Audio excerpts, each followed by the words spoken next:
Hi, it's Diana again with Friday Feathered Facts. And here we have the Swainson's hawk once again as a follow-up from last week's where we watched him enjoy his breakfast. Today, I want to tell you all about this species because they are remarkable.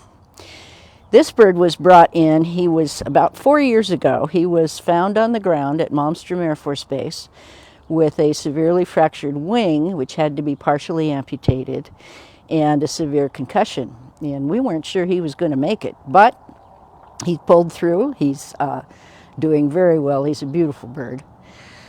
The Swainsons is pretty remarkable. They're here in the Helena Valley in the summertime, so they're coming back now. We should begin to start seeing them return. They are migratory birds, and when they're here, they're eating rodents and other small prey like that, which helps out the farmers with their rodent problems. And then in the fall, they flock up in flocks of hundreds of birds, and then they fly 7,000 miles to Argentina, pretty much nonstop. When they get to Argentina, their diet changes, and they eat primarily large insects.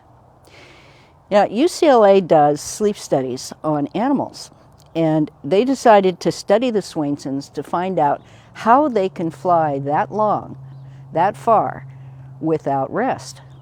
What they determined is that half their brain sleeps at a time. The other half keeps them flying. And then after a few hours, they switch out, and that other half rests.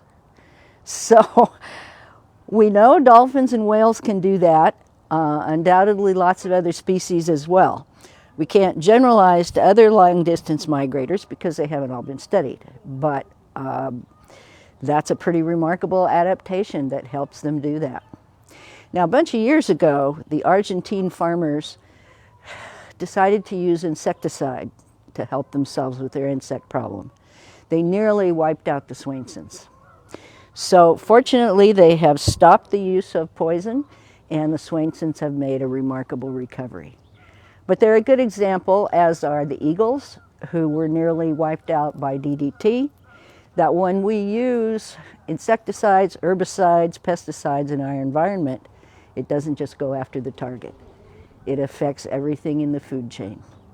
So we have to be very careful when we do that sort of thing. So here's our boy. The two airmen who found him at the Air Force Base named him Zero Gravity because he couldn't fly. So we've kind of kept the Zero part. So there you go. This is our beautiful boy Zero, and what a remarkable species these guys are. So thanks for checking in, guys. We'll see you next week.